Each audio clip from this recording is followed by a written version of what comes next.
ladies and gentlemen, and welcome to day 2 of our conference.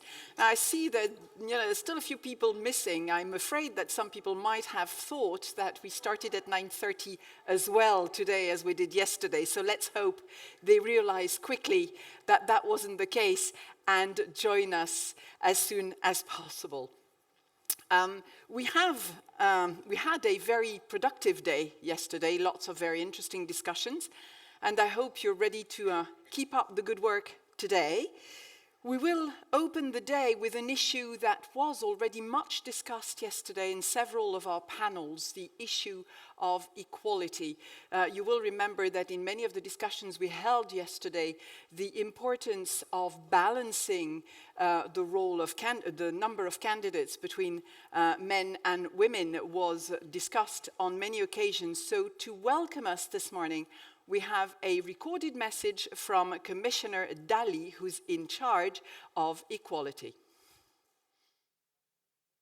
Europeans will take to the polls, joining the largest democratic exercise in the world in less than 300 days.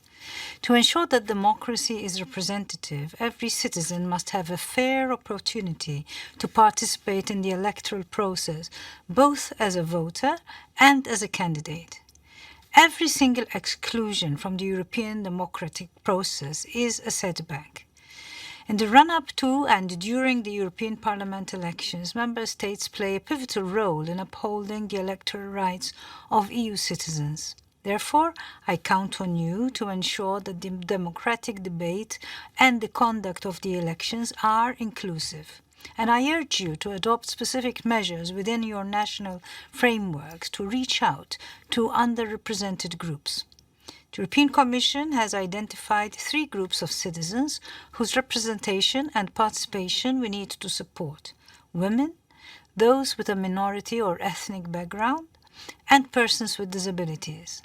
Promoting gender balance in politics and decision-making positions is a clear priority of the gender equality strategy. The EU Anti-Racism Action Plan recognizes the need to remove barriers to democratic participation and representation which marginalized groups, including those with a minority or ethnic background, often experience. And in the Strategy for the Rights of Persons with Disabilities, the Commission commits to work with Member States to support the participation of citizens with disabilities in the electoral process. Persons with disabilities still face many difficulties and barriers in the exercise of their electoral rights in terms of limited accessibility or restrictions in their legal capacity. The forthcoming guide of good electoral practice will aim at removing these obstacles. New technologies offer new opportunities for improving the electoral process. In view of the update of the compendium of e-voting practices, I encourage you to think about how we can use these technologies and assistive solutions to ensure accessibility. I thank the European Cooperation Network on Elections, which has been an asset in facilitating the exchange of best practices among Member States, and I wish all the participants stimulating discussions. Thank you very much, Commissioner Dalli, and indeed, my mistake, I should not have limited equality to a gender balance, because it is much wider than that. Another thing we did discuss yesterday is the role of media, and I think that is a never-ending discussion because it is something that's going to come back in many of our discussions today again. The role of media is absolutely core to democracy, and voters must be able to engage in public debate and to receive information about parties, about candidates that they would like to vote for. Media is obviously key in this process because it is a large part of what's going to help them make their choice. And to discuss how we can support a fair and democratic debate, I will be joined this morning by several experts for our first panel discussion. So please welcome Professor Koen Lemmens. Sorry. So please go ahead with the jingle.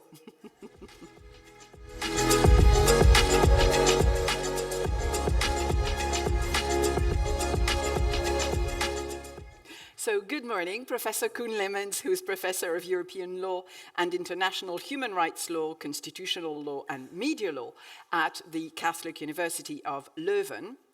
Carlos Aguilar Paredes, who's member of the board of the Spanish National Markets and Competition Commission, and Ms. Teresa Ribeiro, who is the OSCE representative on freedom of the media.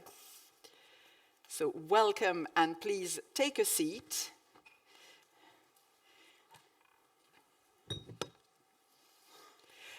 So good morning to you all, and indeed, the media plays a key role, and Professor Lemmens, I'm going to start with you this discussion. And once again, I mean, you will be given the opportunity to ask your questions, to raise the points that you would like to raise later on in the discussion, so please feel free to do so.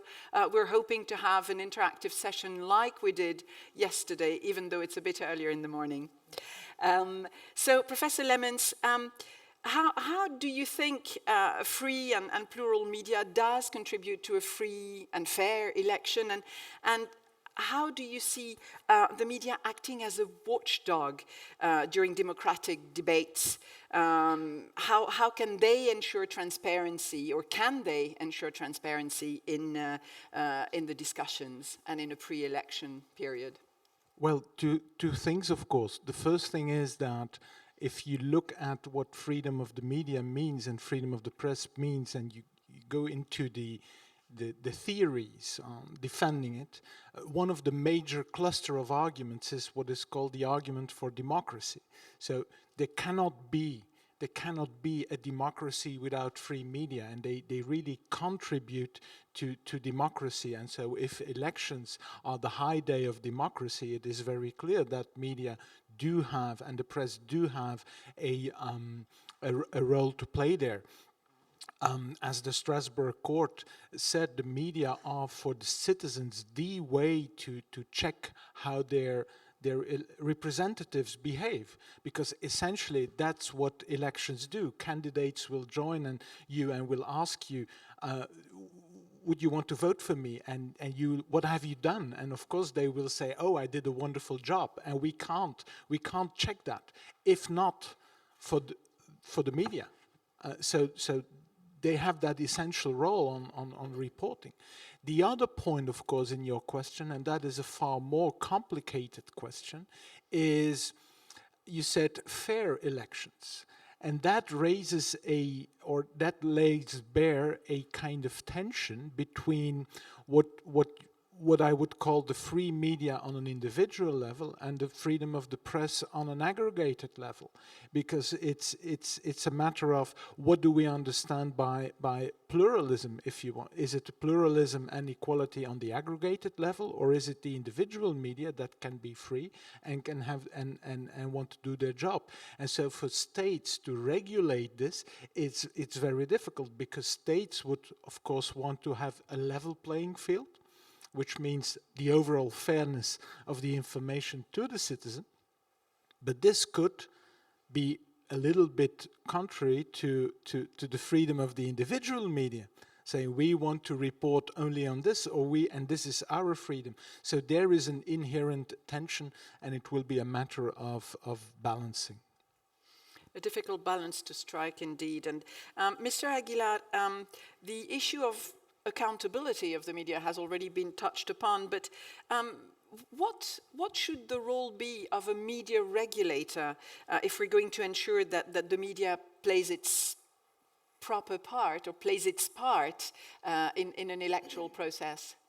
Okay, thank you for having us.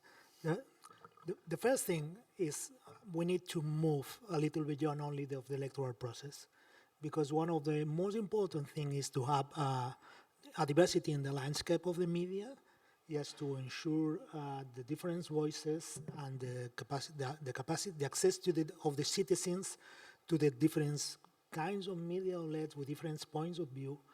And at the same time, the audiovisual media authorities have the role to supervise that these media outlets are accomplishing with the law, and to penalty them if it's necessary in all the matters.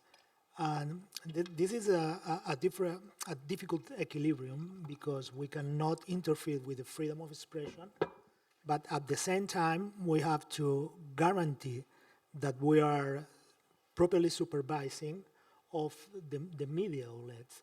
And if I can say that, especially important in public media services, because among all the difference that can have different audiovisual media authorities in their capabilities, all of us has, as one of the most important one, the supervision of media public services. And then we can watch for the plurality, inner pluralism inside public media services has to be guaranteed as a part of this one. I will let that here as introduction, and because there is a lot of much to say. Yeah, you've definitely opened not Pandora's box, but another broad perspective. Ms. Ribeiro, standard-setting bodies, now they have an important role to play, clearly, but what do they bring to the table when it comes to ensuring a free and plural media, particularly in elections, but maybe not only in elections?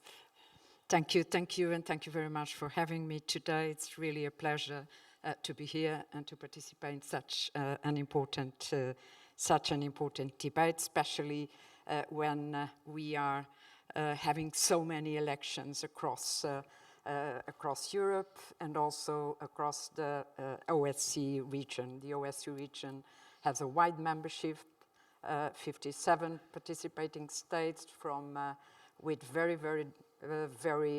different contexts, legal, economic, political, from Vancouver to Vladivostok, and I don't need to say anything more to understand, the differences between all these participating states. So the role of the representative on freedom of the media, I would say, is a double one. First of all, it's to identify the violations regarding the principles and commitments of the participating states that they adhere to within the framework of the OSCE, and at the same time to provide guidance. And in providing guidance, of course, setting standards, it's very important. We try to do so every day, and I just, for example, I just published last week a communique on elections precisely to, again, point out different conditions that we need to ensure if we really want to have fair and free elections in our region. At the same time, and I think this is also important, every year with the other free speech mandate holders of the global system, which means the African Union, the UN, as well as the Organization of the American States, we published a joint declaration, and this joint declaration definitely is something that usually focused on a topic that we think is important, and it's very much related to freedom of expression, and from different angles, from elections, conflict situations, and this year we decided that we should adopt a joint declaration on freedom of the media freedom to support democracy. And again, it's all that my panelists, the panelists that are here with me, said about the importance and the role of the media in promoting active citizenry, in supporting public debate in our democratic society. So this is, of course, very important. And why these joint declarations are important? Precisely because they make important advancements, and this is the goal, to make important advancements regarding media freedom. And its use on courts, for example, which is important, and of course making advancements and setting standards. So I would say yes, international organizations are very, very key really with soft power. I'm not even talking about hard power, but just soft power and setting the standards to advance and to really point out what should be the progress that we need to commit to. I'm trying to encourage you to react to each other's comments, and maybe Professor Lemons, I'd like to have your take on what we have just discussed and the role of a media regulator and the role of standard-setting bodies, and as part of a more plural, accountable media. And no, it should be on. Yeah. Well, I like this idea of soft rules because it's a matter of awareness raising. Because maybe within the media and perhaps even the regulating bodies or even politicians, they're not really aware of the problem. They just do, and then they might afterwards discover that there were distortions. At the same time, intervening is always very complicated because I myself, I'm struggling with it. Just to give a stupid example. One could argue, which is often seen, for example, in Belgium, it used to be like this, that during election times, political parties are given some time on the public broadcaster. Now, how do you give this time? On which basis do you do that? Now, one argument is to say, do this in a representative way, okay? And that's a fair objective argument, and it's a reasonable argument. Only the point is, you are giving more power, more time to the biggest party. So you are, in a way, creating a Matthias effect. So the other argument could be precisely to rebalance this inequality that is already present, you should give more time to the smallest party. That could be another idea.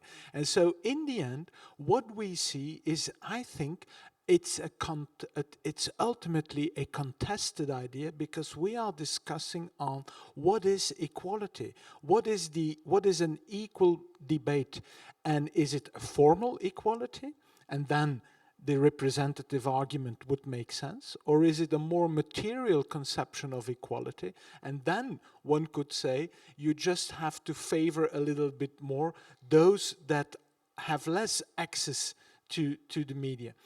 And since I think on this point, opinions are extremely divided, I think it's very hard to say this is the solution or this should be legally mandatory the solution. So that's why I like the idea of soft rules, and that's why I like the idea of let's talk about it. Let's at least realize that there are issues here without necessarily saying, and this has to be the solution, but let's discuss on how we are tackling this problem.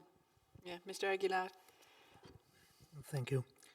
No, I agree absolutely in that. But at the end, as audiovisual authorities, we need to guarantee that those decisions that has been taken is been following by the media. Sometimes in some countries all involve public media, but in other ones include private outlets too.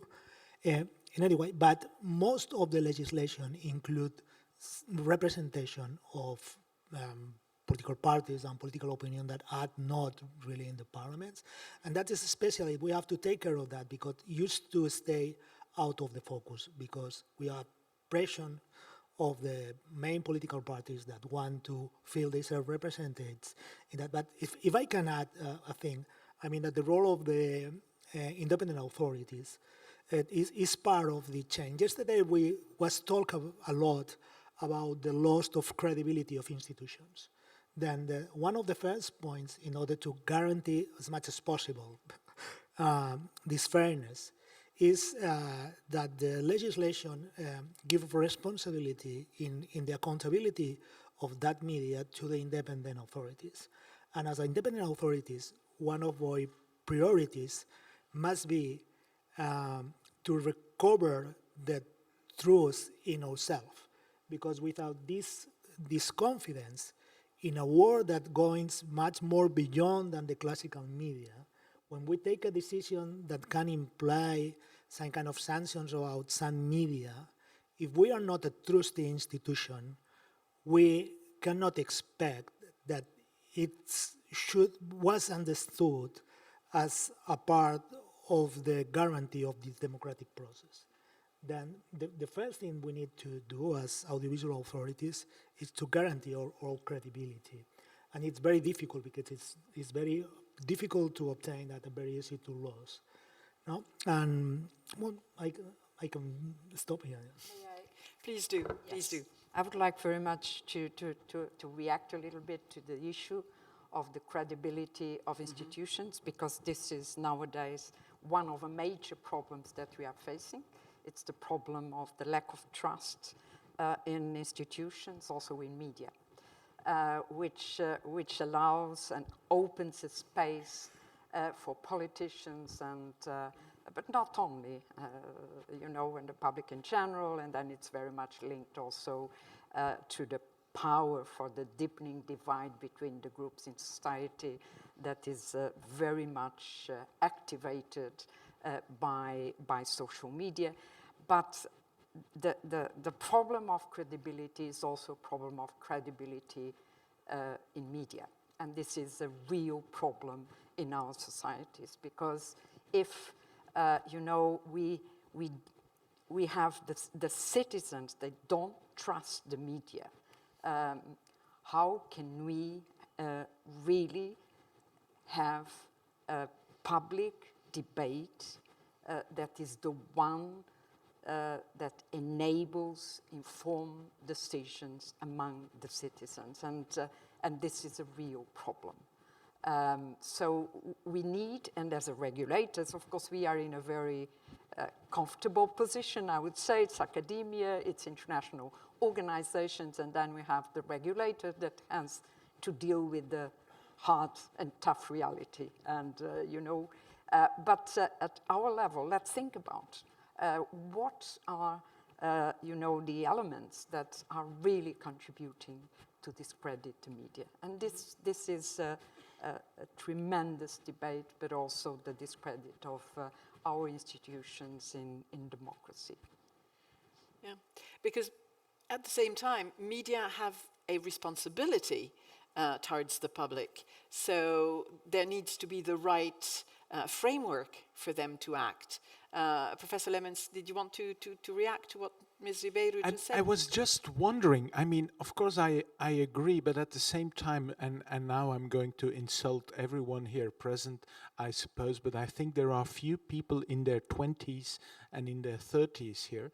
So we are all very much concerned with the media, and I think here we are talking about audiovisual media. That is what we are talking about.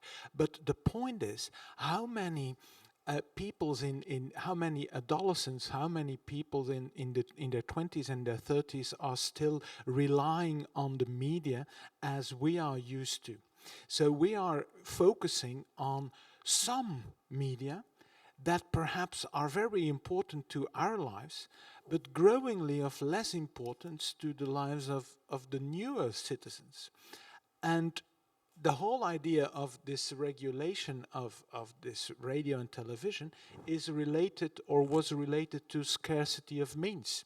We didn't think of equality, regulating the press, the written press, because we thought that it was fairly, I mean, in history we had many journals and newspapers, and it was fairly accessible to everyone to start writing. So this we didn't regulate. We regulated radio and television. And now we have the internet.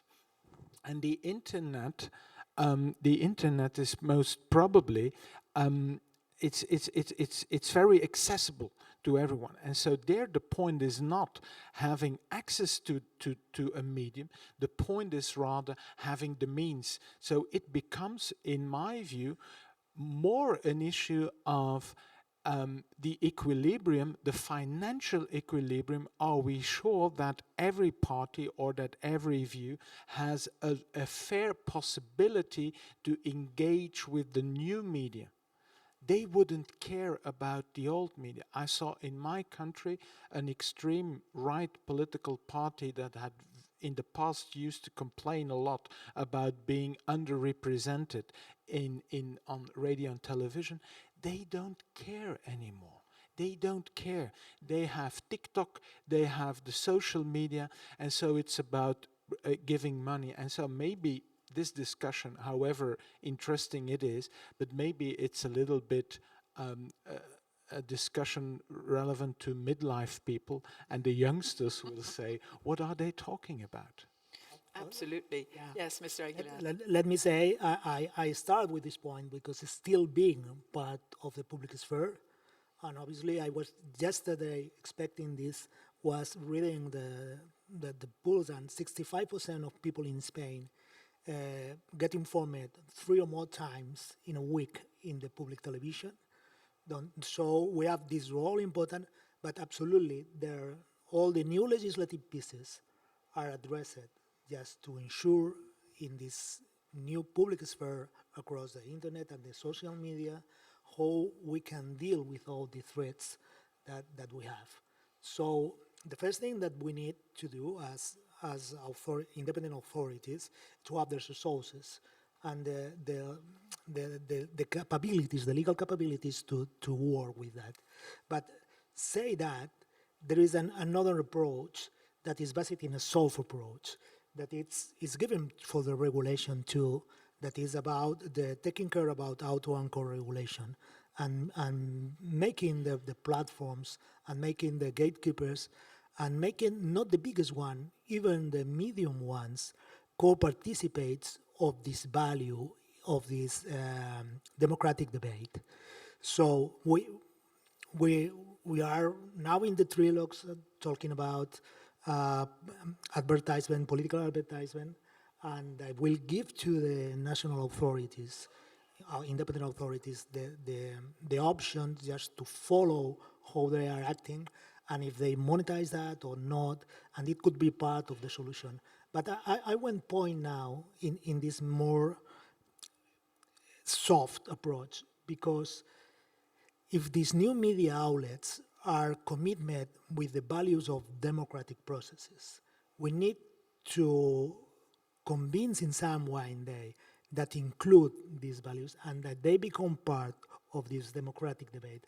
I am thinking in bloggers and influencers and so on that sometimes are receiving revenues for making advertisement, could be on political or it could be, but they are now necessarily part of the new public sphere of debate in politics. And if we can approach then with the auto-regulatory and co-regulatory approach, then I mean we can go in the good direction in the problem you are presenting. Ms. Ribeiro. We are now entering a new world in our discussion, which is very interesting, cannot be dismissed, definitely, but it's an endless discussion. And it is how can we look at the information space that we have right now, and how are we going to regulate this or whatever, intervene to correct some disruptions that definitely are there. And then that's where the endless discussion begins. But, you know, we cannot discuss all the aspects on this, definitely in times of elections, and we know that the extreme parties, they don't need at all legacy media. They live very happily, and they even prefer to, because usually it escapes the usual regulation. So, because we still don't have at the national level a proper approach to the digital space, so which means that all this escapes to the traditional regulation, and at the same time is there maybe where you know, the outcome of the elections is sometime very much decided. And this is a problem. We have many layers in discussing this problem, and that's the reason it's so complicated. We have the legacy media, and we have the legacy media that, of course, has the possibility to adapt to the new digital information space, which means that they invest a lot, they are very present, and still they are struggling because of the business model of the platforms. So this is one problem. So there is also the problem of sustainability of media, which is very much related to the sustainability of media, not only from the economic point of view, but from the content point of view, and this is a problem. And then we have all the noise that, in a way, is provoked by social media, and this is another story, completely different, and it's not up to the regulatory, you know, to the regulatory entities to deal with this, because it's not possible. And for that, we required other type of instruments, definitely, in the long term, in the medium term, in the short term, but definitely we need media literacy, we need digital literacy, we need lots of things that will require time. And we need to promote active citizenry in our societies, apart from the media, in schools, etc. So we are, but what I think is also very important, we need really to look at the new digital technologies, and not so new, but all the possibilities offered by the technologies, not to destroy democracy, but to boost democracy. And this is very important. And not just to look at AI and say, oh my God, this is terrible, and our societies will be destroyed by that. Not at all. It's possible. It's a technology. It's no more than that. So it depends. It's in our power really to use it as a booster of democracy. So I do not have this kind of catastrophist vision of AI and say we are lost, our democracies are destroyed. But definitely we need to intervene.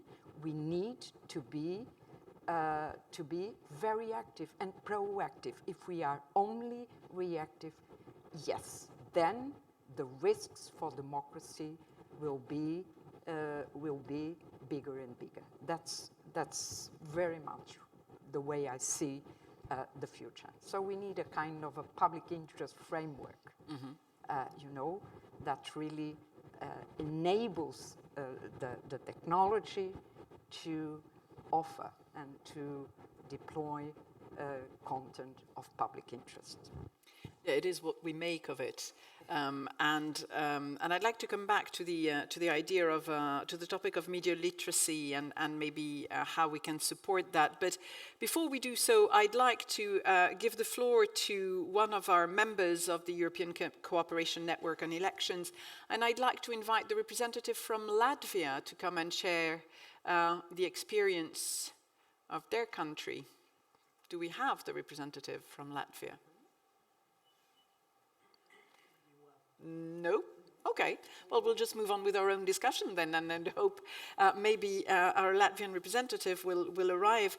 So as said, I'd like to touch upon media literacy, the necessary media literacy, and maybe the role also of academia and think tanks, research institutes to support this media literacy, but also more generally to help have a more informed debate. So how do you think, Professor Lemmens, that we could engage citizens and encourage their active participation in order to really support a more informed debate?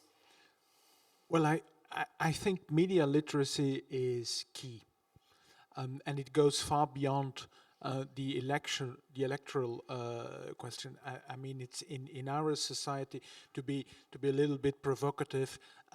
When I was young, the point was to find information.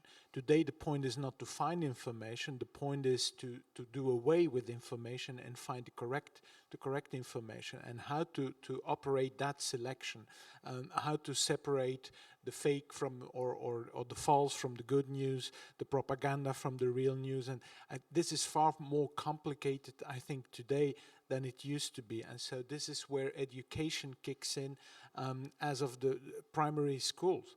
And as far as I can see, schools do a wonderful thing there in critical thinking. And just, I don't know whether there is time to small anecdote. I mean, it's this fun fact is, at the pandemic, during the pandemic, there were these pictures of Venice and these images of Venice without tourists, and you would see the fishes and so on and so on. At a certain moment, there are images even broadcasted on the public news on the Flemish public broadcaster, which is a trustworthy source, you know, with the dolphins in Venice. And I say to my son, 11, 12 years old, do you see the dolphin? And he says, no, not possible. Don't believe that. And so 2 or 3 said maybe in the south, but not there. And so 2 or 3 days later, the public television said, yes, these images, that was a fake, that was in Sicily somewhere, was not in Venice, and so on and so forth. And this was wonderful to see how an 11 or 12-year-old boy tells his father, an academic, and said, no, you're not critical enough on your, and that was wonderful to see. So the point is, we have to be careful, of course, that we inject there can be an excessive criticism at the point where people say we don't believe anything anymore. So, and I don't know how to tackle that. So being critical about everything, that's really fine. But in the end, saying I don't believe anything anymore, that's not what we want. But there, I think you are much better placed than I am. If I can, Please do. there is important thing that is when in order to take informed decisions, the first thing is to know if your inputs are true in some way, if those dolphins are there or not. Yesterday we was talk about the new legislation, the new piece of legislation about algorithms, about EA, about political advertisement. One of the things where the independent authorities can contribute is to guarantee that all these informative pieces are properly marked when there is suspicious that they are not true, when they are created by artificial intelligence, when they have been paid for some kind of lobby things that contain that, and we have to find the way to do it in the easiest and quick way, because the reserver, the citizen, most of them will lose the time just checking and rechecking, but we need to take care that we can give the tools to the citizens to understand if they are watching something that could be or not real, because the old ones, I'm included in the old ones, we have the tendency to believe it because it's in public TV, because we have, but not the youngest one. And this equilibrium between the exercise of credibility and the opportunity that let me say, the bad guys use about the opportunity to inoculate that kind of disinformation, fakes, needs to arrive to a proper equilibrium, because without of that, it's very difficult to have the necessary incomes to take informed decisions. And I mean, this is the way where it's moving the legislation across Europe, and I mean that is one of the efforts that the independent authorities has to do in the future, just to help to the common of the citizens. Mr. Ribeiro, did you want to intervene on that one? I think it's a difficult question. How do we strike the balance between believing too much and believing nothing? Yes, and this is very interesting what Professor Lemons mentioned about this conversation with his son, because I do remember that I was reading a study, and in the study was precisely this kind of assignment of trusts according to generations. And what was said is, all the people, they try to believe in what they see, in what they hear, listen, whatever, in media. And young people really know they don't believe in anything, precisely because they know they can compose their selfies, they can edit the photos, they can. So it's fake, is there, and it's a kind of a tool they use in a daily basis. Mm-hmm. While our generation was used to, okay, what I see on television is true. I have no reason to say it's not true. Okay, could be some, we can correct this and that, but in general, it was true. So, and now this is a real problem too. And it really reflects the divide in our society between generations and between the way they look at what is the offer in social media as well as in legacy media. But at the same time, it means that we need to find the middle way. Oh, sorry. We need to find the middle way, and we need to work on these two very extreme positions in order really to build a kind of a common path, definitely. I think, if I may, it also offers a wonderful opportunity for journalists to make the difference, because they are always saying the press was in crisis and it's going to disappear because all information is always circulating around. And yes, if it's really about knowing the facts through the social media, you don't need anymore the newspaper to know what happened. Or, I mean, this is what, the result of the football game, you have it on Twitter before the end of the game. But what you don't have is the quality check. What you don't have is the background. And there, perhaps, they could really contribute and make a difference. And so that people know that if it was, as it was a little bit in the past, you would trust the public broadcaster also, because you knew that there were heavy exams, it was complicated to become a journalist. So there were quality checks all around. And so maybe instead of lawyers always coming with rules or even soft rules and so on, there is and often felt by the media as a kind of threat to the media freedom. Here's a wonderful opportunity for the media for them to themselves impose on them quality checks and stand out and make a difference. Thank you. I'd like to open the floor to questions, because I'm sure we could continue like this, but I believe there are questions in the room already. So we have a question here at the front. There's a mic coming your way. So. Oh, you're our Latvian representative. Very good. Very happy to have you. So please. So good morning, everybody. It was a surprise for me, but yes, I would like just to stress out some topics that is coming from Latvia experience on the topic regarding the democratic debate. One thing is important, that our national media, like national television and national radio, are financed by government. So it means they are not accepting any commercial advertising, and this also includes the political ads.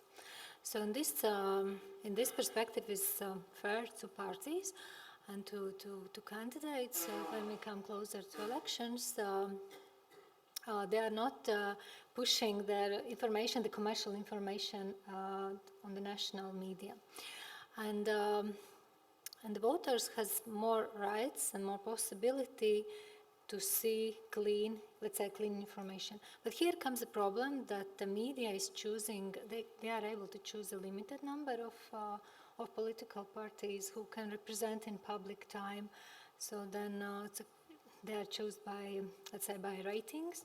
And then comes a problem, okay, why you choose ratings from that month, from this month, is it 5%, 2%, et cetera, et cetera. So it's kind of this aspect. Another thing is, of course, these debates we can observe more close to elections, and then is a time when society already has filled with a lot of information, and they are full enough with everything. So they are kind of keeping away from everything. They don't want to hear. It's too much. So the people is losing the focus. Then we can also observe the debates, the public debates on media or in closed events or also in open events. They are divided by topic, and mostly we can observe the topic is basically about something that is very harmful and very actual topic in this moment. For instance, if it's, I don't know, energy prices or medical access or etc. So we are not observing, let's say, like big topics, which is like more for sustainability or for more wide. This personally, I would like to hear maybe more topics like this before elections.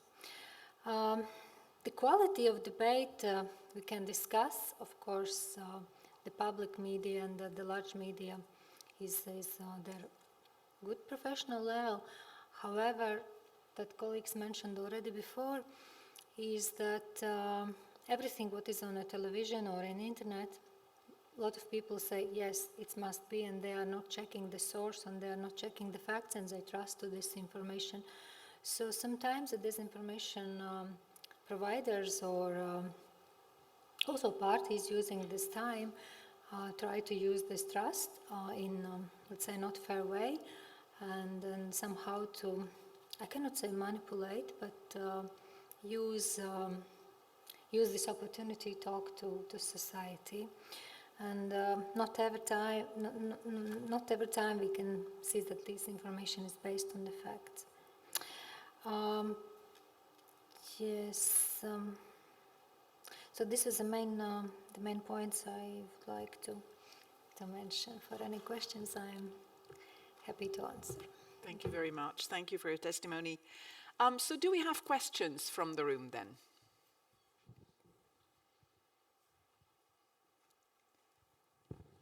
None yet? Not for the moment. Okay, we'll reopen the floor to you a few minutes. I wanted to add that going directly to the election period. We have, our media landscape is so complicated, and the media outlets are not established in the countries where they are giving the signal for not talk about the media platforms that establishes in only one country of the Union. And then as audiovisual authorities, then we need to be ready in order to have easy and stable cooperation among us, because what happens is that the information that impact remains in the main and becomes one more informative subject for the citizens. And it's very difficult, if this is a not truthful one, just to remove it or at least advise that this has been not truthful information. Because if that requires that the regulators contact maybe with the platform remove that, or even give the opportunity to say that it was a mistake or whatever. So one very important thing that we have to work on, because we have done in the past with the Memorandum of Understanding across the ERGA members, is to still working, especially in electoral period, about mechanisms to ensure that as quick as possible we can intervene when it's necessary. Because if not, the elements that the citizens have on the table can be a distortion in the fair take of decisions. Yeah, Ribeiro, did you? Yes, because I would like very much to go back to the opportunity we have now for journalism. And that's the reason why we have a project in my institution, which is precisely media freedom literacy. It's not just media literacy, it's media freedom literacy, precisely to highlight the importance of journalism. The other thing that I think is important, and I know the time is, we are running out of time. It makes me nervous to see all these red lights, but okay, I will not look at it. But No, don't worry, I'll look at it. No, but I would like very much, because it's related. It's time also to start distinguish a little bit. It's not just an immense information and everything is the same. It's not. And we need really to, and we need really to be aware of it. And back to standard settings function of international organizations, let me just mention that in the joint declaration that we adopted, the free mandate, free speech mandate holders this year, we coined two important concepts. The first one is what is journalism, and the second one is what is media freedom. Precisely not to say, okay, this is all the same. It's not. And journalism is what is produced.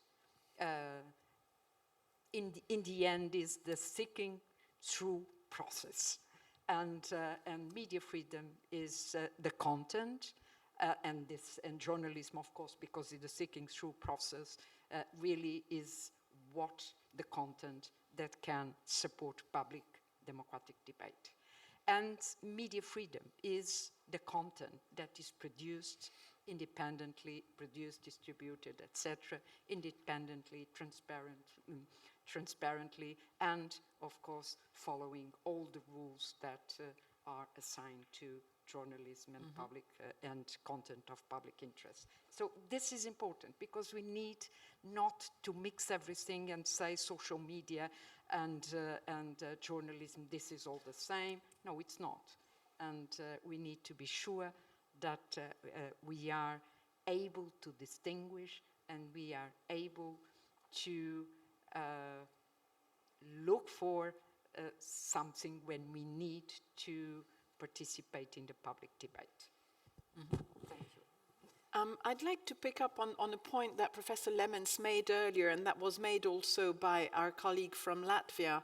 How can we ensure a balanced debate, a pluralistic debate in the media? I mean, there's one thing, it's one thing doing it in the public media, the state media.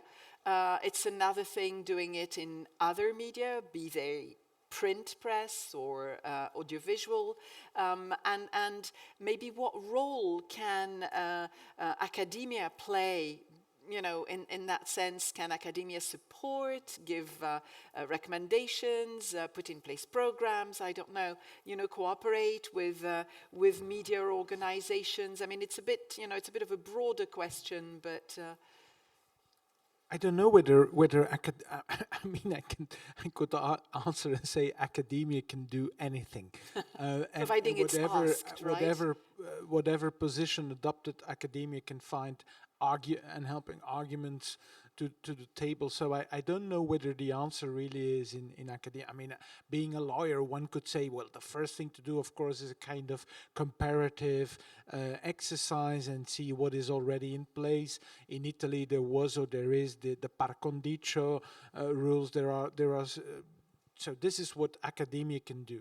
Maybe communication scientists can analyze whether these rules do have an impact, because one thing is to come up with a framework, but is it really working? We don't know, so maybe there. I fully agree, and it would be completely in line with the the Strasbourg court's approach, that we can strive for a socially responsible journalism. But the point is, if you take it from the position of the individual citizen, this socially responsible journalism is only a part of the mass of information that is coming. So my question is, and again, I don't have an answer, but my question is, if this critical citizen, this citizen that is already like a little bit distrusting everything, has the feeling that there is a media that is socially responsible, but therefore somehow regulated or somehow influenced by the powers that be, is that citizen going to believe it? And isn't that citizen going to rather to pick up all the all the things that is around on the internet? So it could be counterproductive as well. If it's too much in the face of the citizen is going to reject it altogether, I fear. But maybe I'm wrong. If I add a little contribution, is not only authorities, because unfortunately the discredit of authorities in some way cannot contribute to that. But the new piece of legislation that DSA include the role of the trusted flaggers, for instance, that becomes more part of civil society that not even the independent media authority. And this is again one of the pieces that can help to solve the problem, because if at the continuum of the time some media has been flagged or some communicator has been flagged, but this civil social organization is not truthfully, it will become much more easy that the citizens put outside this point of reference in order to take a decision. And it's only a part of that, but we are trying to find solutions because the problem is there. And I mean, this is one part, and the other could be the support in the ANFA of the editorial independence of the journalists, and even taking care that the subsidies of the states, when they're going to the media outlets, are properly distributed in order not to go deeper in these differences or in the common media outlets. We have a question in the room now. Can I ask someone to bring the mic to the gentleman on the front row here?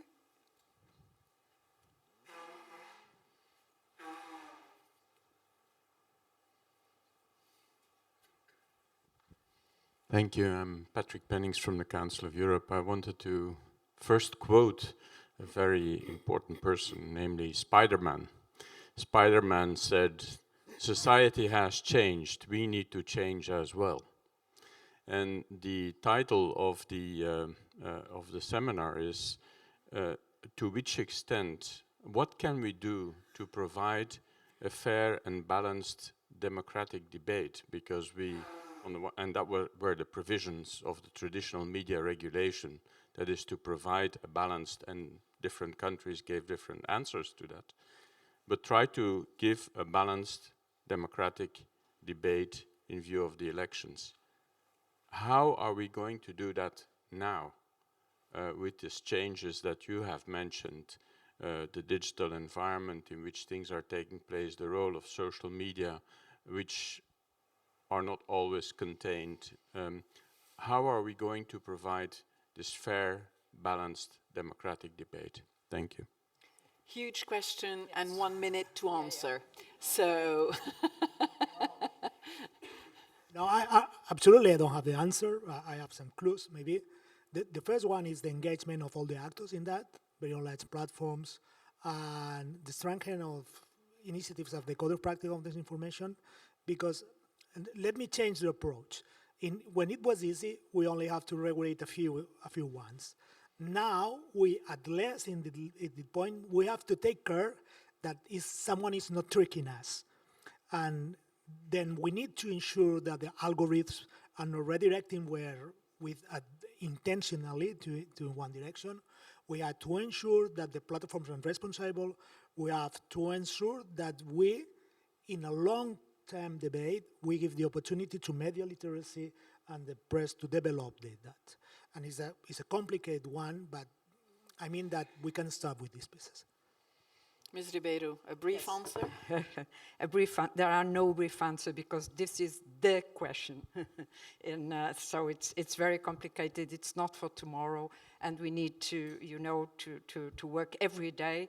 But there are some issues that definitely, recommendations regarding the politicians, because the ones that are competing for votes, they are very much the ones that, in a way, hit in the wrong sense the debate, and they have to be responsible, and we need really to promote a kind of social censorship regarding those that hit the debate and destroy the debate by hitting it. And the smear campaigns against everyone, against institutions, against other politicians, against journalists, and this is really a problem. So the political speech plays an important role. I know it's very difficult. We cannot regulate a political speech, but at least we can create a kind of a wave of criticism regarding a certain political speech. So this is also important. And then, of course, we need to be much more, I would say, interventive regarding slaps. Regarding slaps, which, as you know, the lawsuits against, unlawful lawsuits against journalists with the only aim to silence the critical voices. This is also very important. And all the smear campaigns against journalists again. So there are some issues that we can do, but we cannot change the world from one day to the other, because the problem is very, very deep, very much related with social contract, very much related with something, I'm sure that you know a book from Peter Sloterdijk about the history of cholera, of rage. And this is very interesting because, just one, we do not have in our societies the mechanisms to, to empty our rage. And rage is something that accumulates in our, and all the mechanisms we had in the past, it was the church, it was the left, the parties from the left, and nowadays we have less and less of this kind of mechanism. So there is so many factors, but let's start by moderating the political speech. Thank you. Professor Lemmens, a quick concluding word. Your take on how we can... Well, I would add to that also this idea of reading it together or tying it with rules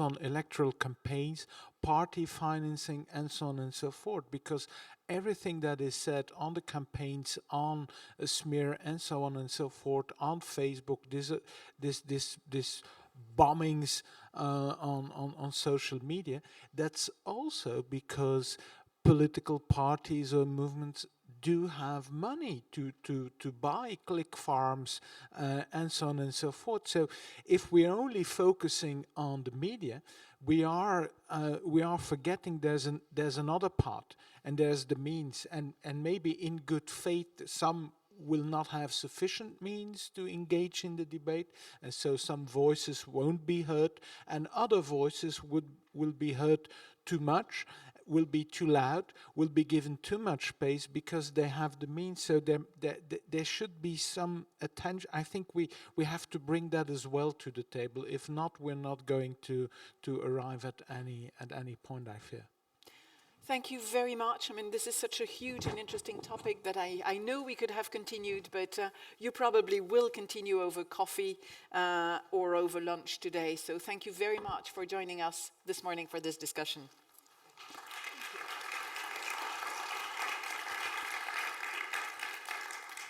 Now, another issue we touched upon many times yesterday, actually, and that is probably going to keep popping up during the day, is the issue of foreign interference and the disinformation that it creates. It is relatively easy to manipulate information and to manipulate the public, to manipulate voters. So we all have a role to play in order to fight this disinformation, and how can we best play that role? This is what is going to be discussed in our next panel, and in order to discuss this very topical issue, I'd like to invite Marisa Jimenez Martin, who's Public Policy Director and Deputy Head of EU Affairs at Meta. Is Marisa here? Yes, she's coming. Giovanni Zagni, who's a member of the Executive Board of the European Digital Media Observatory. Fatih Yilmaz, who's Director of Projects and Partnerships at Beyond the Horizon, that's a think tank for peace and security. And I will hand over the moderation to Julien Mounier, who's Director for the Rule of Law, Fundamental Rights and Democracy at DG Justice and Consumers. Good morning to you all.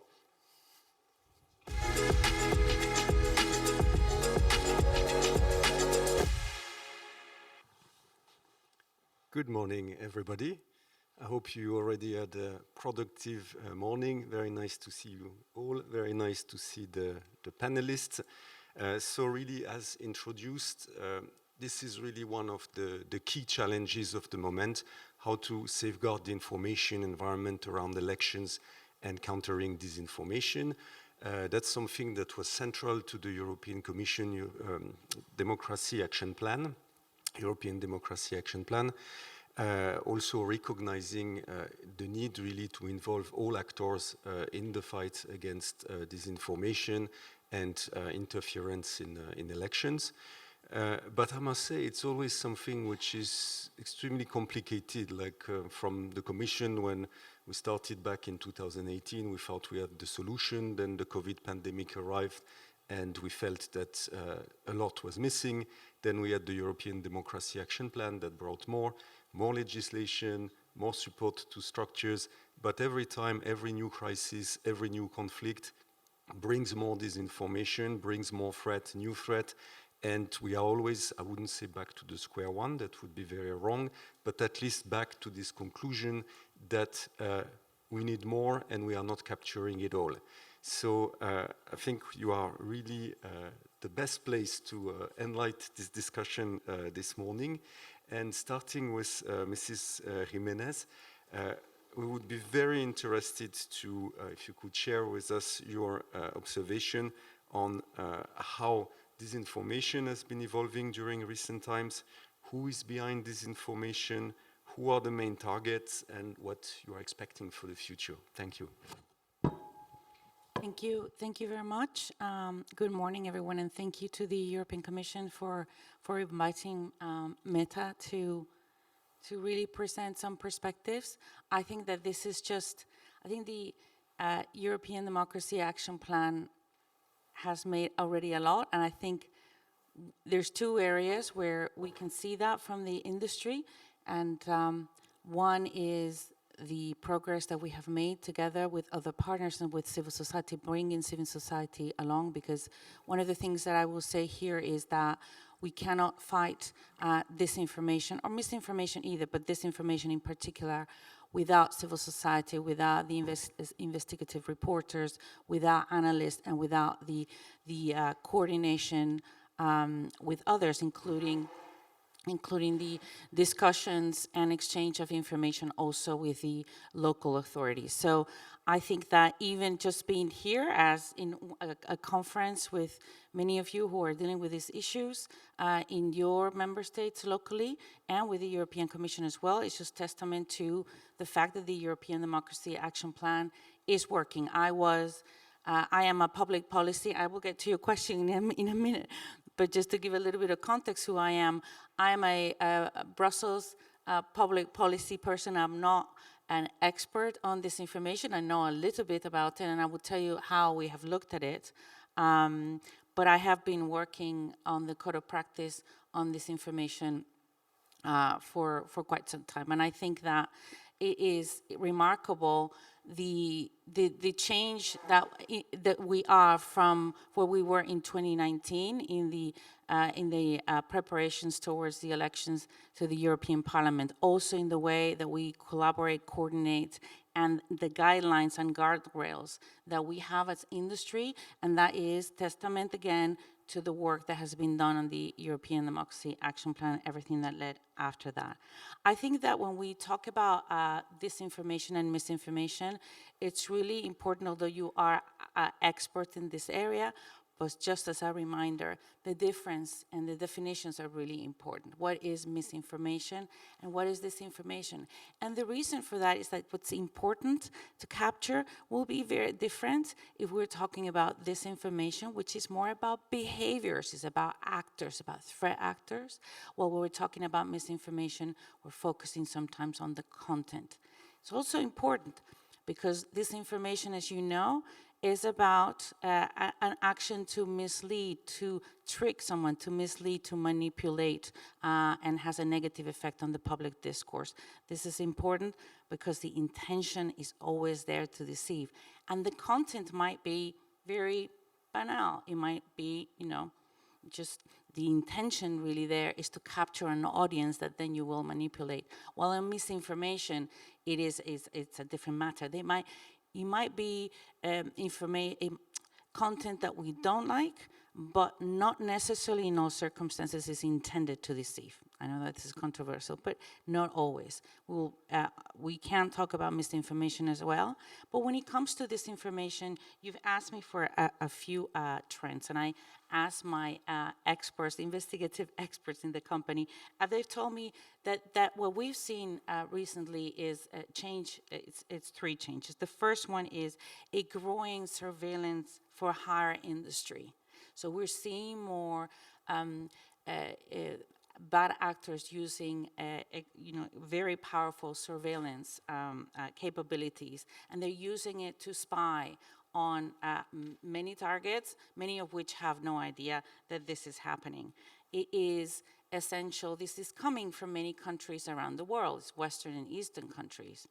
And what we see is that there's really a need for democratic societies to really look at how to regulate those who provide powerful spy or tracking capabilities like this. I think that what we do as industry and in order to detect this and to address it is to, one, apply or implement technical standards on our platforms, but we do need those accountability frameworks to be done. The next one I would say, which is important, is, and that we have observed, is that the attacks or the disinformation campaigns are not targeted to one platform only.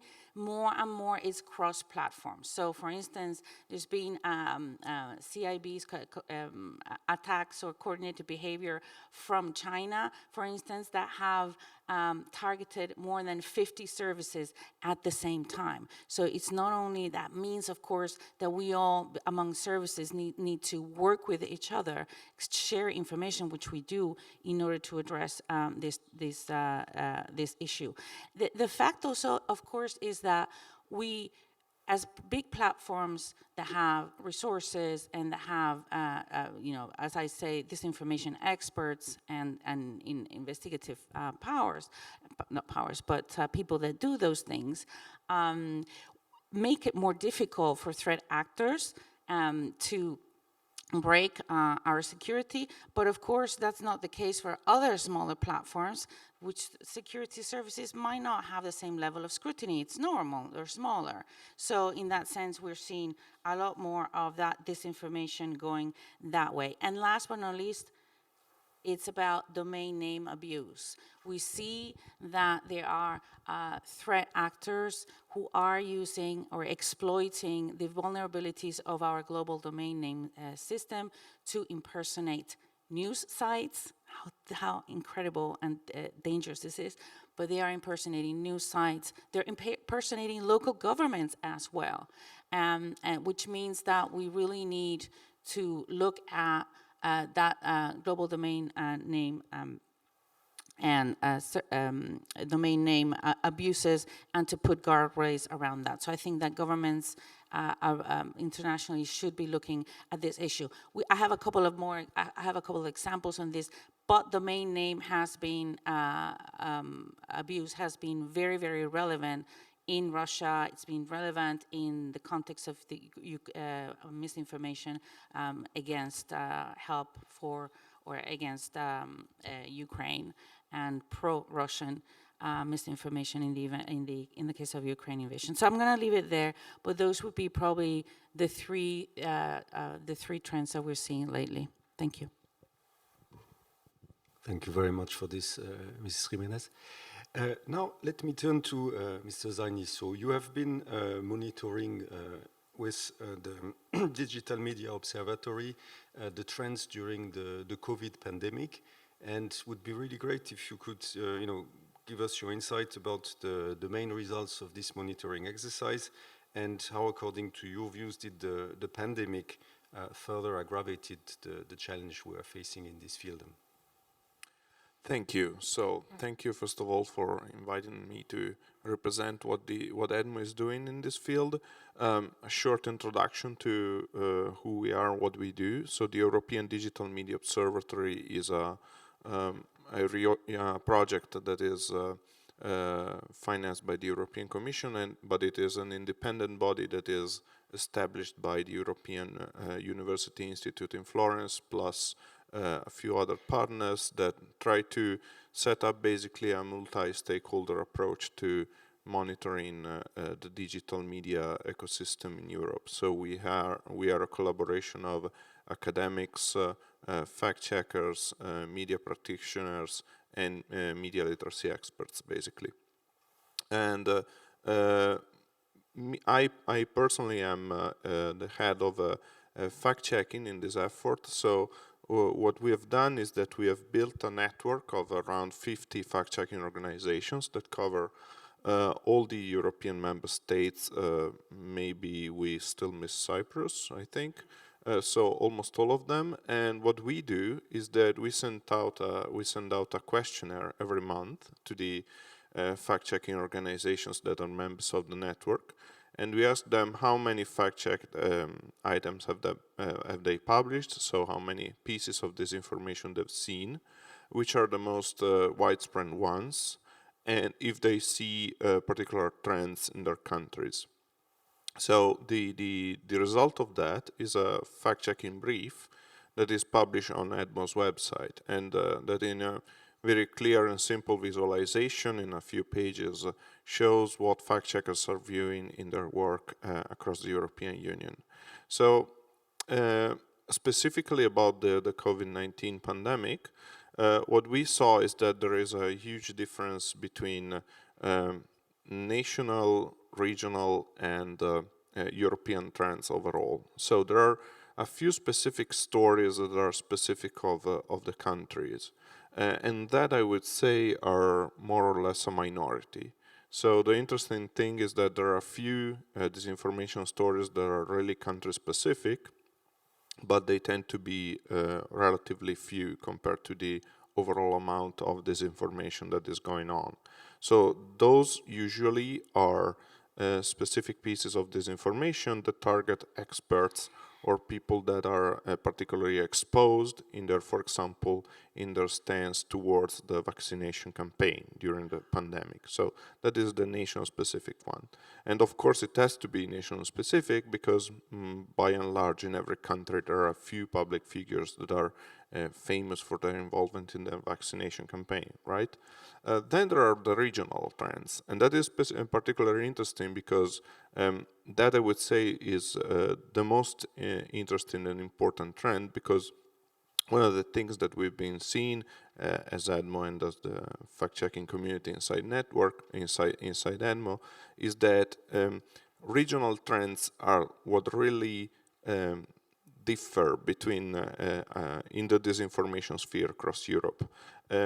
Tend to be a strong correlation between the geographical area and the kind of disinformation that you see. So, for example, I would say there is, by and large, a Western regional area, so going from Spain and the Iberian Peninsula, France, Ireland, the UK, and Italy.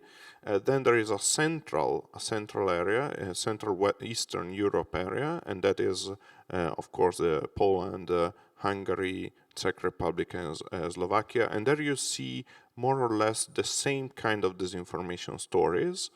For example, a particular and those stories tend to be more similar to what is going on in the Russian media ecosystem and Russia propaganda, because that area is particularly prone to disinformation narratives and stories coming from Russia. Another area which is really specific is the Baltic states, that tend to be similar, if not identical, to what is going on in the let's say Eastern region. And then there are stories that go on across Europe. Those tend to be most of the times linked to what is going on in the American / Anglo Saxon, so to say, English-speaking ecosphere. So, for example, during the COVID-19 pandemics, stories about a few very prominent public figures, such as Bill Gates. You could see stories about Bill Gates all over Europe, and the interesting thing is that they were more or less the same that were detected in the US. So I would say that during the COVID pandemic, we were really able to focus on the fact that there are these three different kind of levels in the type of disinformation that we can detect in Europe. Thank you very much for this and for the this description of the work that Edmo has been doing on COVID.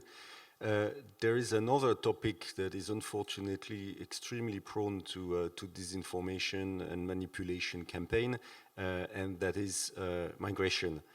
And here, Mr. Yilmaz, you have looked at that in great detail in Belgium and in Finland, if I'm not mistaken. So what do you think makes disinformation effective, and how can our societies become more resilient when being confronted with disinformation? Okay, thank you for the question, and also thank you for inviting me for this high-level event. So I would like to reflect on actually what we experienced from the ground with people. So also a quick introduction what we are doing in our EU-funded project with a group of partners. We are trying to increase the resilience of people against mis and disinformation and immunize them actually for forthcoming new dis and misinformation.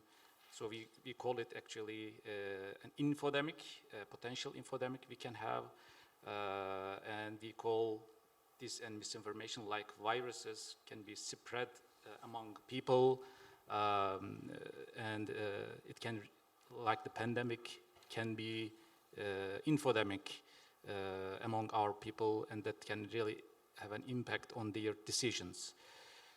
So we have a preventive approach or a pre-bunking approach, and we started our project with, as you said, a short research among people on several teams. So I was involved in the migration part. People can be really impacted on different narratives. And these narratives, these pieces of mis and disinformation can be really spread among a high number of people in a very short period of time. So we also get the help of Edmo actually, because they also have such kind of research, and we made a short, small research in Finland and Belgium. What are the main narratives among migration, among people? So we clustered them a bit.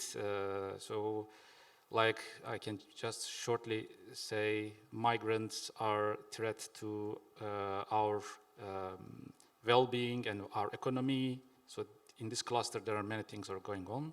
On the other side, migrants are threat to our security, also many different things, many mis and disinformation among different security issues, different crimes. We also had a recent one also in Brussels, unfortunately, recently. And the last is they are a threat to our culture.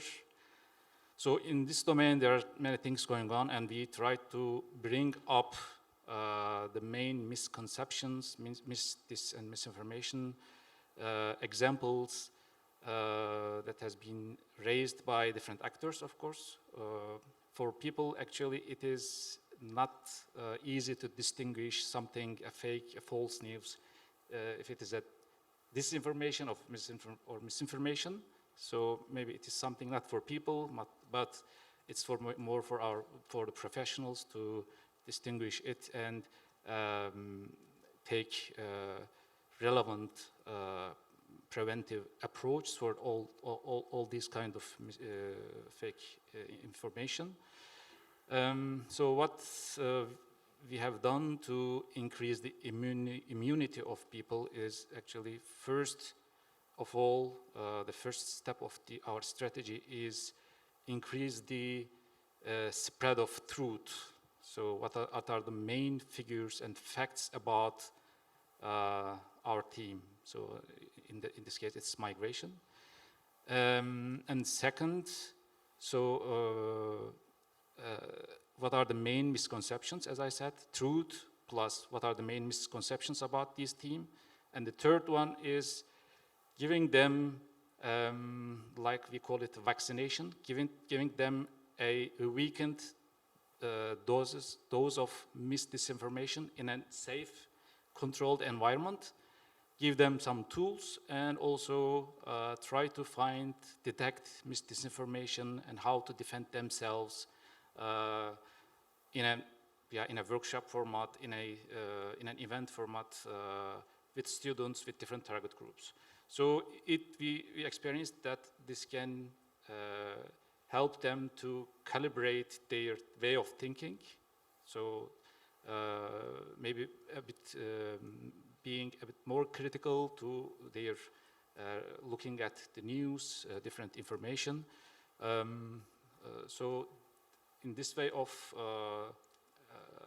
taking some actions, immunizing people, and we believe that this can have an impact on more people if we make it, if we spread it more by different events among students, among youth, among elderly people, and we are still doing it.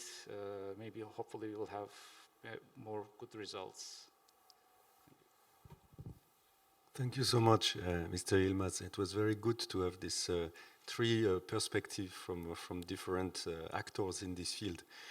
To complement this overview, I will now invite the representatives from Sweden and then from Ireland to join us here on stage and share with us some of the insight of their experience in their own member states.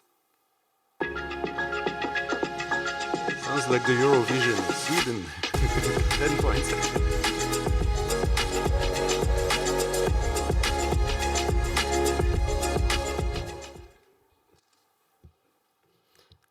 Thank you. Maybe I will not speak that much about the subjects that you are talking about, but I think I will wrap this up.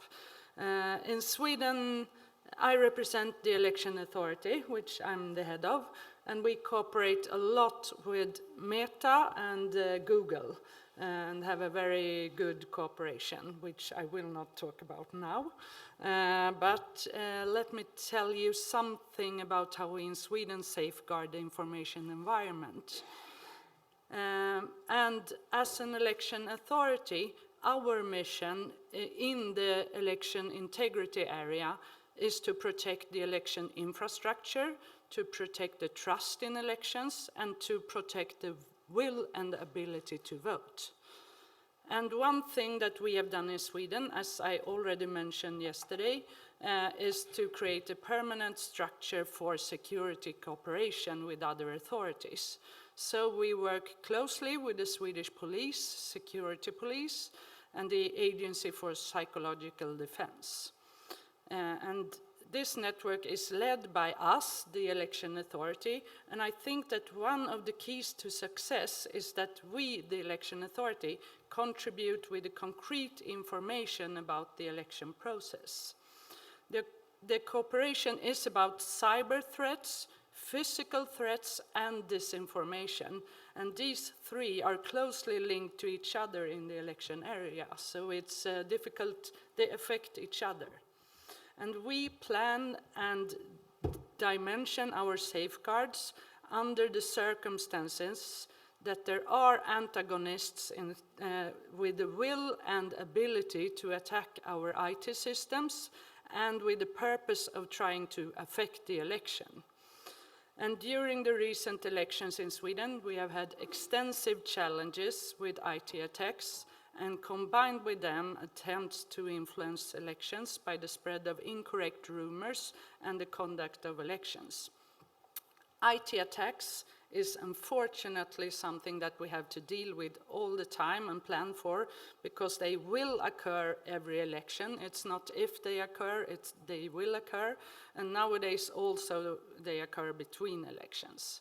And this requires a solid and ongoing security work, both in our IT department and in close cooperation with other authorities. Of course, we also work with backup solutions and information to reduce the consequences of potential successful attacks. And an important measure to work against disinformation as an election authority, which I will stress here, is to constantly work with the quality development in the conduct of elections from a voter perspective. We need to identify in which parts the quality of the election implementation actually needs to be improved in order to reduce real problems that can be disseminated correctly. So we have become aware that any actual problems that arise during the conduct of elections, and many of you know that there are always problems during the conduct of elections, but these problems are given new life in upcoming elections as information about them is once again spread on social media. So examples of such questions in Sweden are that our IT system was down due to an IT attack during the election 2018, and that event is still being used to spread false rumors about what happened. We had another event happening in 2002, which still occurs in social media. But also actual problem with the quality of our products, problem with queues during voting, can be used to spread distrust about an upcoming election. And therefore we need to be open with the challenges that we are facing, what we are doing to mitigate the risks, and what we would like to do to change the system, because in Sweden, as probably in your countries, the system is not perfect. It can never be perfect. There are things that we can improve. And another important aspect to fight misinformation is to standardize the conduct of elections so that the polling station looks the same all over Sweden and is not different because of the municipality, because then it's easier to spread rumors about it. And we are trying to mainstream and standardize as much as possible. And lastly, something that I told the ECNE network about last meeting is how we are working strategically with communication before, during, and after the election. We use many channels for our communication. We have information material. We send out flyer to the voters' digital mailboxes. We use our website, come back to that. We have a web forum for Q&As. We use Facebook and Instagram, and we would like to use TikTok, but we are not able, which we see as a democratic problem, actually. We have a YouTube channel of our own. We have a call center, we have a lot of press and media communication, and a huge information campaign to inform the voters about where, when, and how to vote, where we try to vaccinate them against misinformation. And we use our website as the checked source for election information. Thank you. Thank you very much for this detailed presentation. That was extremely interesting. Let me now hand over to our friend from Ireland. Thank you, didn't get the music, that was not fair.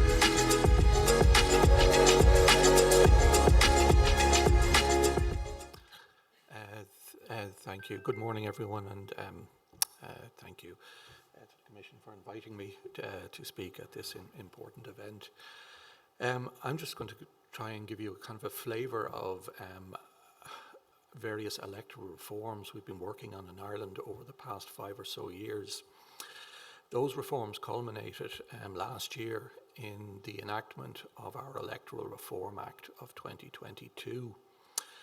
It is quite a seminal piece of electoral reform.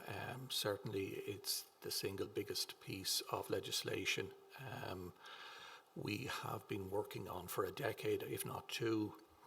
The Act itself is composed of 9 different parts, some 207 sections, and in the region of 190 pages. In relation to the subject matter we're discussing here today, the information environment, there are 3 particular parts of that Act that may be relevant. Part 2 provides for the establishment of an independent statutory electoral commission in Ireland, which has been a long-standing commitment for some 30 years. The fact that it took that long to get across the line just goes to show how difficult it can be to change, core elements of our electoral system. The commission itself was established on the 9th of February this year, and it effectively consolidates a number of roles that were held by various ad hoc bodies in the past. It is responsible for the review of national and European Parliament constituencies following a census of population. There was one last year with preliminary results published in June of last year and final results in May of this year. So its first major body of work was a review of our parliamentary constituencies, which was completed on the 30th of August this year, and given significant population change, resulted in quite significant changes to how our national parliamentarians will be elected next time out. The report went into quite some detail in relation to the changes that were made and the logic underpinning those changes. The Commission is also responsible for the review of local electoral areas, which govern ultimately how our locally elected representatives are elected in due course. They also take over the role of referendum commissions. This is an important function. We probably will have a couple of referendums lined up next year. And as part of their role in that, they will be responsible for explaining the subject matter of the referendum, to address any questions the electorate may have in the context of the referendum, and ultimately to encourage people to go out and vote at those referendums.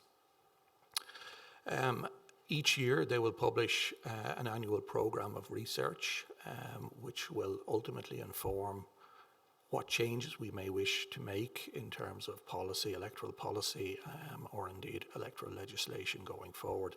Ultimately, that will provide a repository of what we hope will be independent and objective research that can be accessed by politicians, the media, academics, political scientists, and so on, who have an interest in this area. It will also publish each year. It has an education program, so it will publish a program that is designed to inform the public with a particular emphasis on those who are historically underrepresented or marginalised in Irish society, with a view to informing them about what type of electoral system we have and how it works, what the register of electors is, and how people may apply to be entered onto it, the different types of elections we have, who can vote at them, who can stand as a candidate, what are the electoral expenditure limits that apply to those particular elections, what are the donations that apply, how can someone contest the outcome of an election if they feel there is an issue. All of those issues will be dealt with in terms of the programme of education.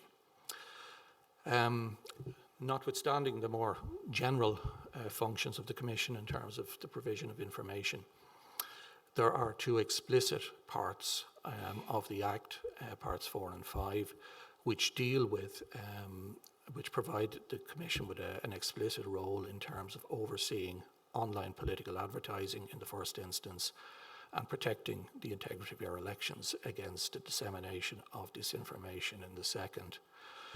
I would like to emphasise at the moment that neither of these parts have entered into force. We are proposing to make some further amendments to them before we do that.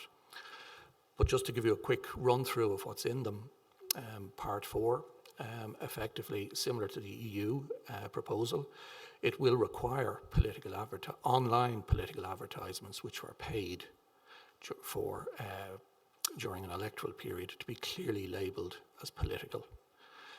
They will have to be accompanied by transparency notices, and the obligations, some obligations will apply to platforms in the context of labelling the ad, providing the transparency notice and maintaining it in real time, and providing an online archive for which advertisements and their transparency notices are retained for a period of 7 years. In Ireland, the longest electoral period is 7 years relating to a presidential election. In the context of the sponsors of the ads, sponsors will be required to verify their identity to the platforms that they are proposing to advertise on, to provide them with the information that will enable them to complete the transparency notices and maintain them in real time, and also to confirm that it is in fact a political ad. The Commission in due course will have a monitoring role in relation to that system. Through their staff or through the appointment of authorised officers, they will be able to monitor and investigate alleged breaches of the provisions, and they will be able to take appropriate action, both inside and outside of electoral periods, in the context of ads placed during an electoral period. The actions can involve taking down an ad that is non-compliant, correcting it, or indeed imposing a financial penalty if warranted. In the context of Part 5, again, the Commission is given an explicit role to provide information to the public on dis and misinformation and the impacts it can have on the electoral processes. It has been empowered to establish a stakeholder council which can assist it in the preparation of codes of conduct that could apply to online platforms, political parties, candidates, and any other bodies that may have a role in influencing the outcome of elections. Those codes of conduct can apply on either a voluntary or a mandatory basis. In the context of the actions it can take, in the first instance, the Commission will establish a notification mechanism whereby members of the public can notify it of instances of alleged mis- or disinformation that might arise during an electoral campaign period. In the context of platforms, there are some obligations. Again, a platform will be required to establish a notification mechanism for users of the platform can raise awareness of what are alleged instances of mis- and disinformation. The platform will be required to assess those, and if deemed valid to notify the Electoral Commission of that in due course. Larger platforms will be required as early as possible in an electoral campaign to identify any risks that might emerge on their platforms to the Electoral Commission.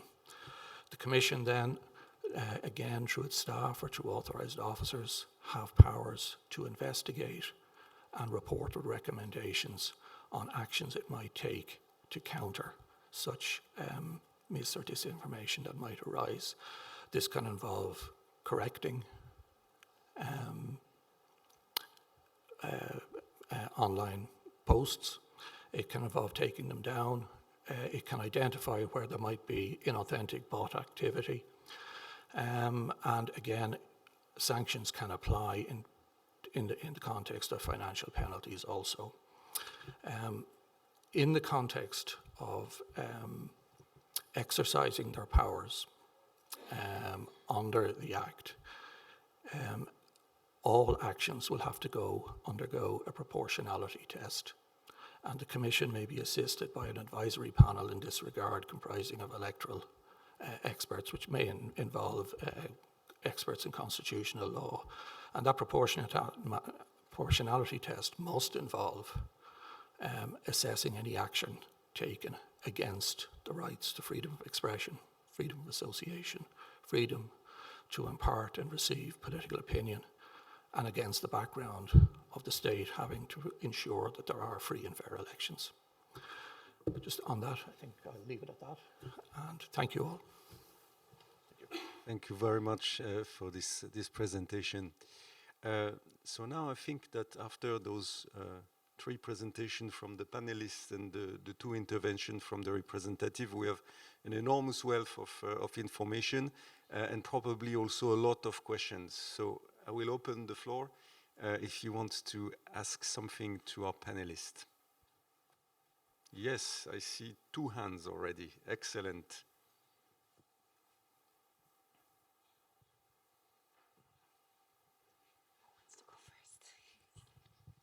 Thank you very much. Baiba Veis, Latvian National Election Authority.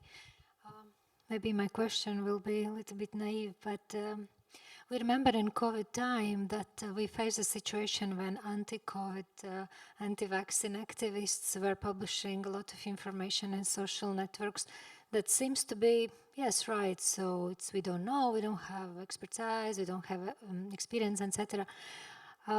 Do you have any good example, successful example, how to react or react in these situations?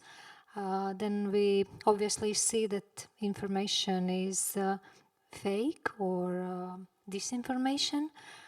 But if we enter this discussion, then we can go very wrong way, probably.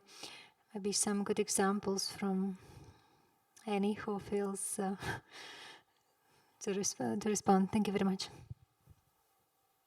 Thank you very much. Who would like to intervene first? Yes, you are Mr. COVID on this panel, if I dare say. Yes, Mr. COVID.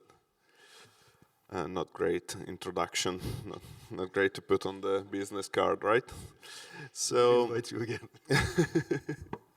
So thank you for your question, and I have 2 remarks on this. The first one is that anti-disinformation campaigns are really successful when you actually don't see disinformation. So in one sense, it is pretty difficult to establish if there has been greatly successful endeavors, because you tend not to see if there is, it's not news. So there are no great disinformation campaigns. For example, I quite believe that the amount of blatant disinformation, especially coming from foreign interference in some European countries, has gone down in the past few years after the peak that was detected around 2016.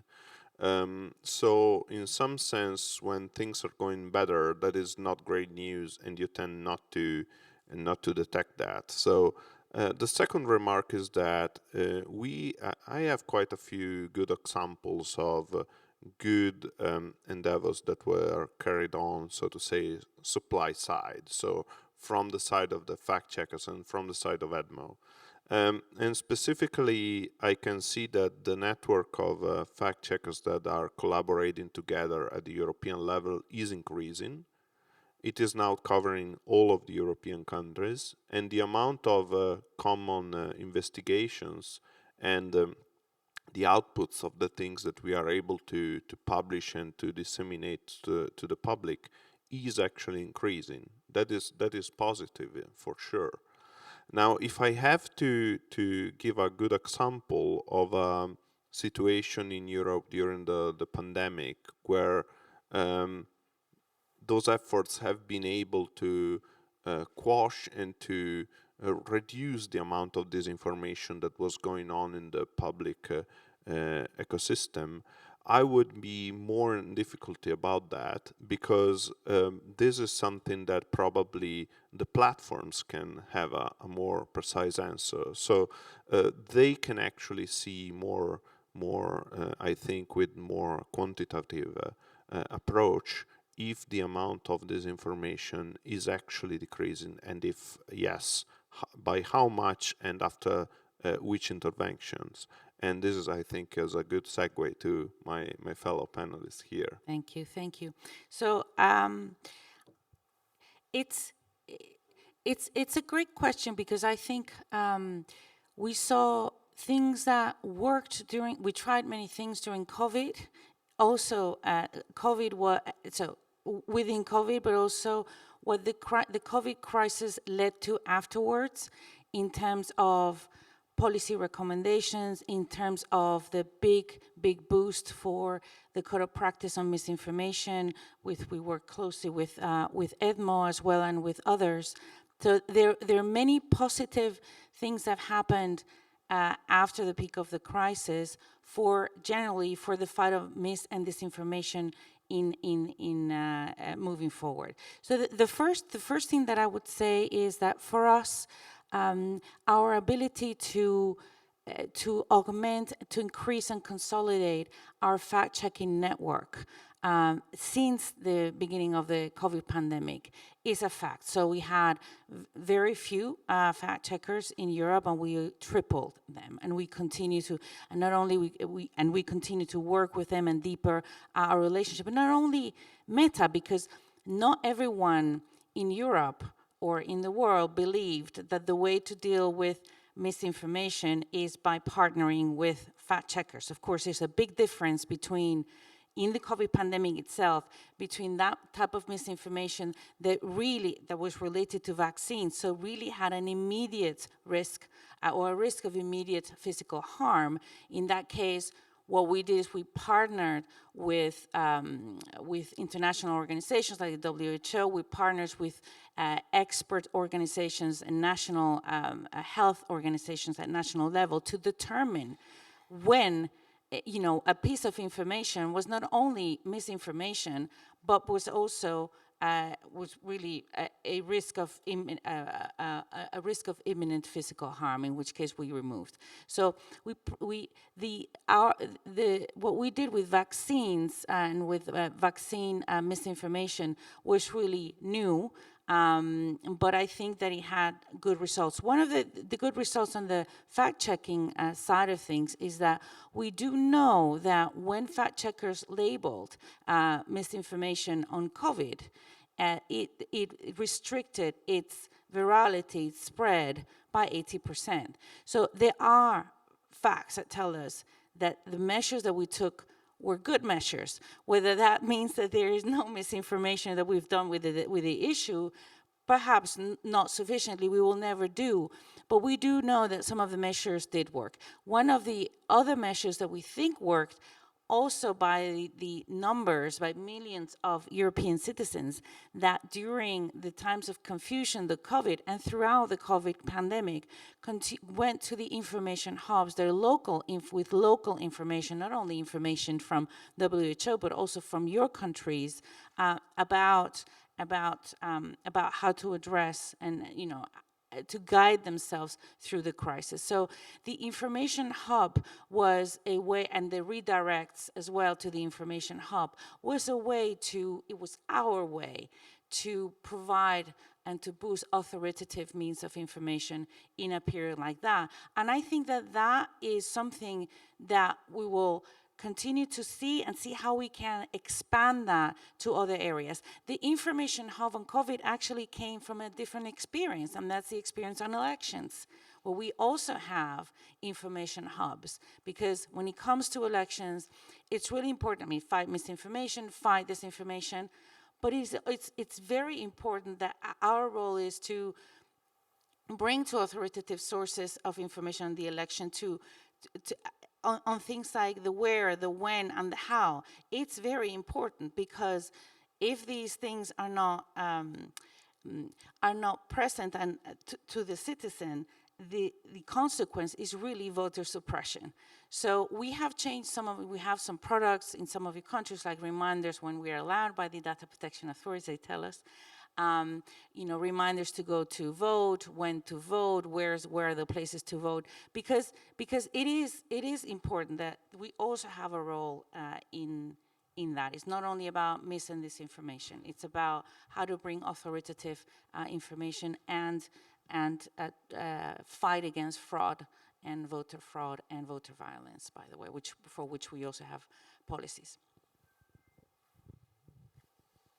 I can also contribute shortly to this nice question. What have been done after the COVID-19 pandemic?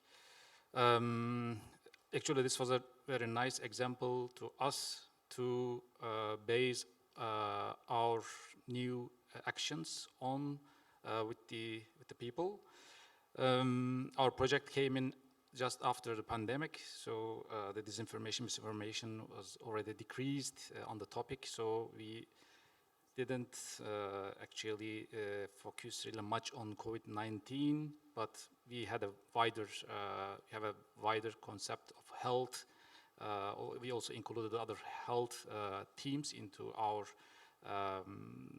events and our activities. But I'd like to emphasize here the importance of maybe debunking, because fact-checking, debunking, we really need it. It's really useful. We will really also need it for the future. But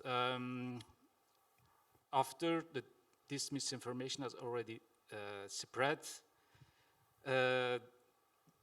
and fact-checking will be maybe sometimes too late to influence people, right? So many people has already been influenced by this misinformation, and then spreading the fact-checking, maybe scaling it is really difficult based on the recent research. So you cannot reach all of the people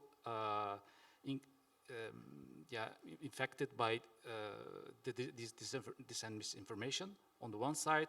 Even if you reach them, you cannot fully remove the impact of this misinformation on people.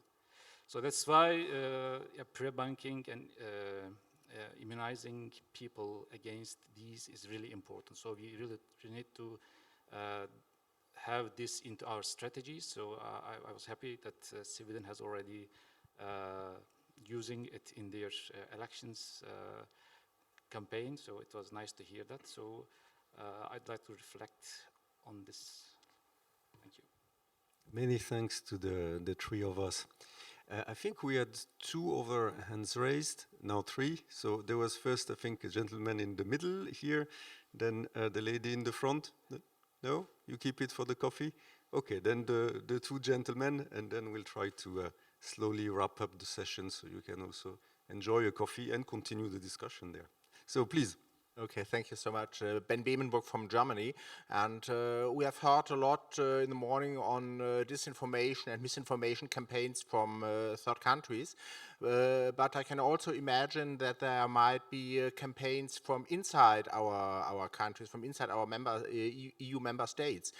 So I'm wondering what we do know about these kinds of campaigns, the origins of these campaigns. And what's the people and the motivation behind it? Thank you.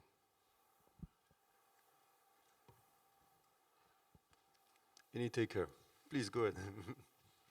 Thank you. Thank you for your question. This is actually a great topic. So I would distinguish between, again, I would make a regional distinction in Europe, and I would say that there are a few countries in Europe, in some regions, especially in Eastern Europe and the Baltic states, where much of those coordinated behavior comes from is kind of a mix of external narratives and internal actors. So, for example, there have been a few interesting reports about campaigns linked to the election in Hungary that were published a few weeks ago by the political capital, by a think tank, a Hungarian think tank called Political Capital. That is particularly interesting because it shows a network of many accounts that were very possibly bots that were targeting particular specific political representatives in Hungary for clearly political reasons. On the other hand, there are other places in Europe where this kind of coordinated campaign is less visible. For example, during the recent Spanish elections, the national hub connected to EDMO didn't detect relevant coordinated campaigns.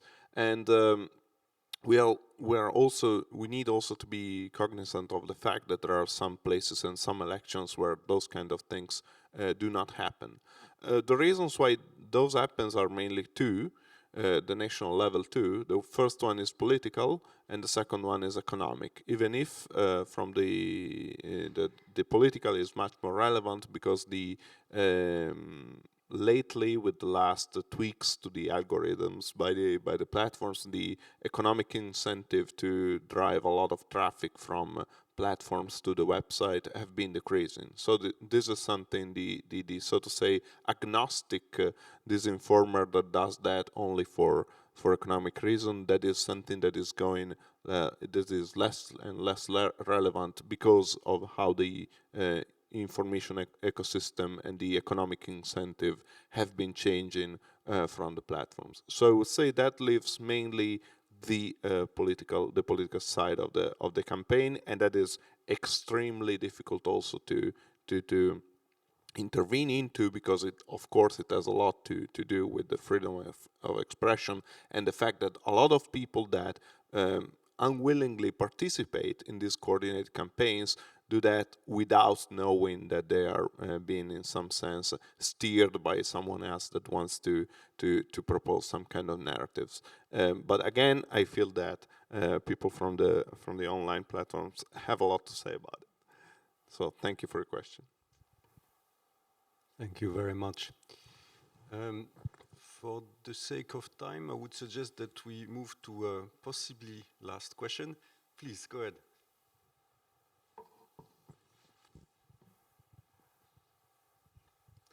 Good morning, Joaquim Morgado from Portugal. Yesterday and the part of this morning, we were spoken about disinformation and from external threats to the elections and the need to reinforce democratic. But the last years, we saw a different approach from disinformation. Like the last questions, it's not an external threats, but internal threats, especially directed to the election by the candidates. They don't spend the time exposing the ideas, doing the campaign, but they spend the time to target directly the election, how they do it, and the results of the election. It's a different approach. And my question is, in what matter we can trust in journalism and the auto-regulation of the journalism if the news are very quickly and the TV and the press using the media in the social networks to produce the news himself. It's possible have free and democratic elections with this kind of threats, with this kind of campaign? Any taker on this one? I take it more like the exposition of a huge problem. I think that you put the you put the finger right on the problem. The issue here is there's too many parts to this, right? So one is our political, how transparent political parties are in their communication or in their campaigns when it comes to an election. I think that the political advertising regulation, the work that the Commission is doing, that Ireland is doing as well, and other countries, in order to bring more transparency to those campaigns, to those communication campaigns, is important. You have seen political parties have their specialists that when they start their campaigns, and they've come with their, with their targets as well. And we, at Meta, for instance, for many years now, we do have many of the safeguards that the European Commission's proposal or the co-legislators' proposal have on the table, which means there needs to be a certain level of transparency, labeling, explaining who your targets are, what your targeting criteria are, because that is absolutely fundamental to put on the spot those who want to who want to manipulate in a certain way. And again, we have to be really careful because every situation is different, and we're talking about a democratic process. So the distinction between a narrative that we don't like versus an intent to manipulate citizens. So I think that here, I don't think that we have everything right. I think that that this has to be with our own detection, our own technology, our own people that detect these type of behaviors. We think that transparency and political transparency and political ads transparency is absolutely essential. Maria Elena is here. I think she'll be happy to hear. But also for the platforms, I think that it has been incredibly helpful to have a privileged communication and channel of communication with the electoral authorities as well, to discuss these issues, to understand where the threats are. In every election, what we do, and maybe we have a global elections response team which also has representatives in Europe as well. And every election, what we would do is we look at the context, at the local circumstances of that election, and we would look as to what are the signals that we're receiving from external actors, like Edmo now, or from you or from others, to say what are the risks, what are the threats, so that we can organize a plan to address them properly. Because again, not every election will be the same. So all the elements that you have raised are true, but not in the way in which they would manifest in each election and the level of risk that we would assign to it internally would not be the same. The European elections are coming. It's going to be like the mother of all elections, because I keep telling my colleagues that it's not the election, it's the elections. It's the 27 elections for what I call and in addition to the 27 of your elections, there's a political election also in this town as well. So for Meta, there's in the European elections coming forward is 28 probably strategies to deal with, and I hope that I'm sure we'll be able to continue working with you and others. But thank you for the question. I hope that some of the pointers were helpful. Thank you very much for this. And you mentioned also the role of media, and there are also very relevant strands of work under the European Democracy Action Plan on media freedom and media pluralism, which is also taken up in the context of the Rule of Law report and legislative proposals on the table, like the European Media Freedom Act, political ads, as that was mentioned. So that, I would say, complements, I would say, the variety of the approach and the available toolbox. If there are no pressing questions, I would suggest that we give a big round of applause to our panelists and to those who intervene.